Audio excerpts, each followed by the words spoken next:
Howdy, welcome to BanjoBenClark.com. I am Banjo Ben, your host here on the website that teaches you how to play banjo, of course, mandolin.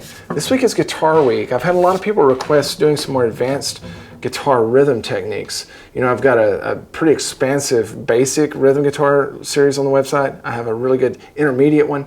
We're going to add some advanced stuff, and the way we're going to start out doing that is looking at adding cross-picking into our rhythm. So I'm going to talk all about cross-picking, what it is. I'm going to give you 3 different exercises to get your pick hand loosened up so we can start putting it in our strums. That's what we're going to work on today.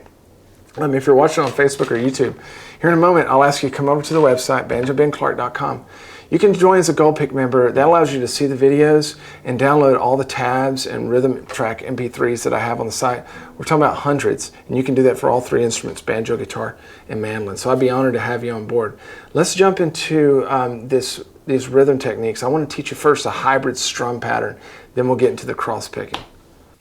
All right, guys, this is more of an advanced bluegrass rhythm video. I want to introduce you to maybe some new techniques that you can add into your rhythm. I'm going to give you 2 or 3 exercises to help you practice that. But what we're going to do is introduce some cross picking into our rhythm playing, which really makes it interesting, especially when you're doing the slow to mid-tempo ballads and you need to kind of fill it up. But it sounds great too whenever you throw it in here and there on your fast songs. Now, most of you are probably familiar with that basic boom chuck rhythm that you hear so much in bluegrass. And that's simply where we just grab the bass note, strum, bass note, strum. We alternate those bass notes. And then sometimes we can thicken that up a little bit by adding an upstroke on the end of those strums so that it sounds like this.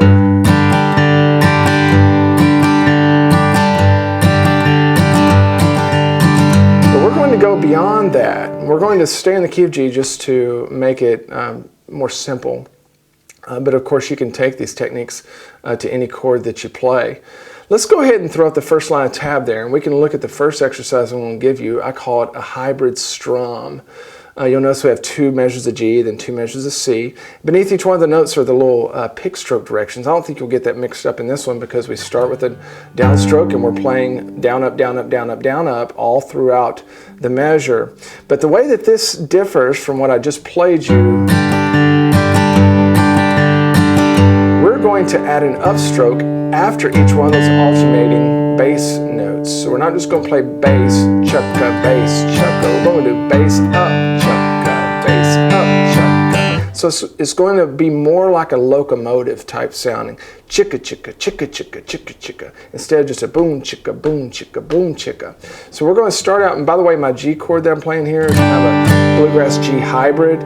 It's just a 3-finger chord. I'm playing that 3rd fret down here, and I'm using that middle finger to mute my 5th string. Okay, I don't ever play that whenever or I rarely play it when I'm playing my G chord. And then I can have my index finger to do cool stuff like pull-offs like that, which we'll get into. Okay, so here's how we start off. We're going to start off with that low G bass note, and then for our up, we're going to play an up on the D string. And here's the deal, you can do that with your thumb like Tony does. We don't want to do it with our arm.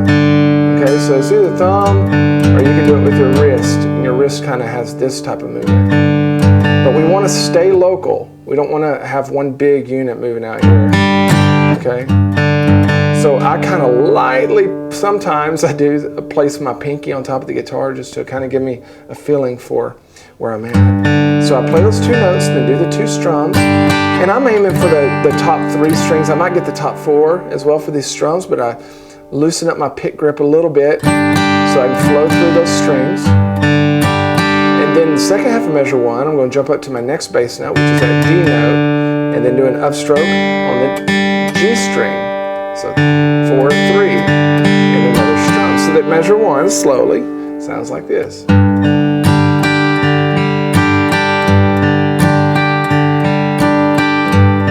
may just take you a little while to get used to playing that upstroke note. And one way to kind of practice getting that is practice accenting that upstroke on that note. That'll help you find it and get it so it sound like this.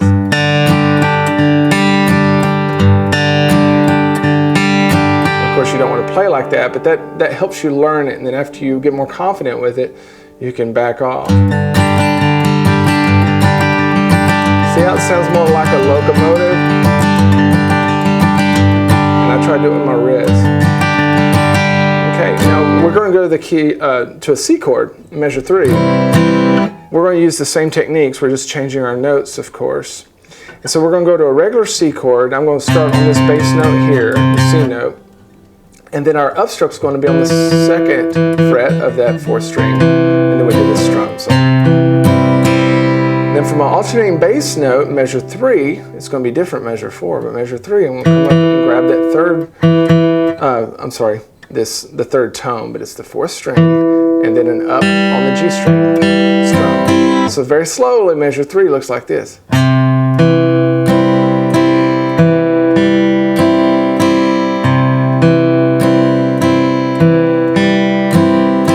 Measure 4, we're going to switch it up a little bit. The first half's the same. And now I'm going to take my ring finger and I'm going to place it down the 3rd fret of the lowest string to grab that bass note. But I'm going to come up and grab a 4th string for my upstroke. And these aren't written in stone. I mean, you could come all the way up and grab that note if you want. But measure 4 slowly sounds like this.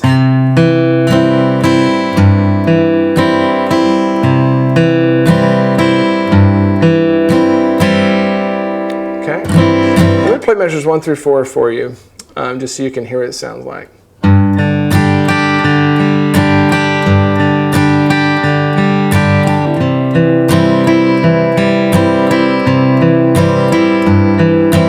One thing I will tell you as well that's good to practice is practice accenting the last upstroke of each measure. That's just got a really cool sound to it whenever you do that.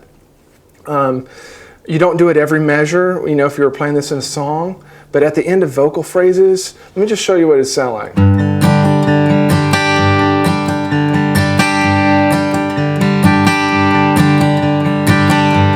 That sounds cool, huh? So you'll do that a lot of times before chord changes, or maybe at the end of a vocal phrase, or right before you go back into some more vocals. It's just, you know, it's important to be aware of our volume, of our downstrokes and upstrokes. Okay, let's look what it looks like over a D chord, and then once we cover this shape, then you'll be fine for all your shapes. You could go to your bar chords or whatever and know what to do, but let's go to a regular D chord, measure 5. We're going to start out on the D string, and then our upstroke's going to be on the next string, and then we're going to strum those strings. And then for my next bass note, measure 5, I'm going to jump down and grab the open 5th string, and come back up to that same upstroke. Measure 5 sounds like this.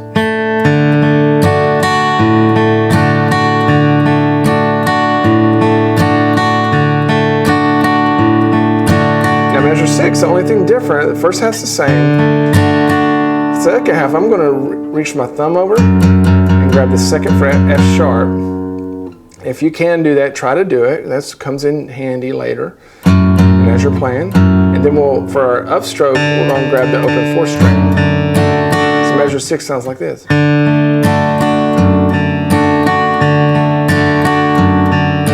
So 5 and 6 together.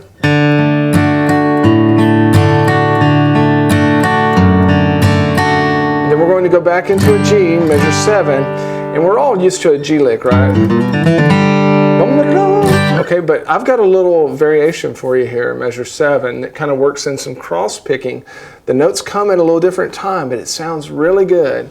So measure 7, we're going to do that first half just like we've learned. And then the next 2 notes in measure 7 are the same as the third beat in measure 1. But then we're going to place our index finger, don't lift anything, place your index finger on the 2nd fret of the D string, and then play the G string. So a little bit of cross picking type stuff in there. So measure 7 sounds like this.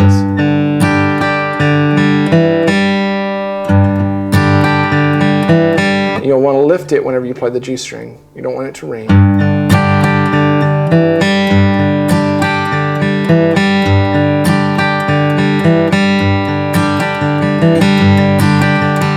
then measure 8, we just finished it out. So I built measures 1 through 8 for you as an exercise. Now, here's what I want to do.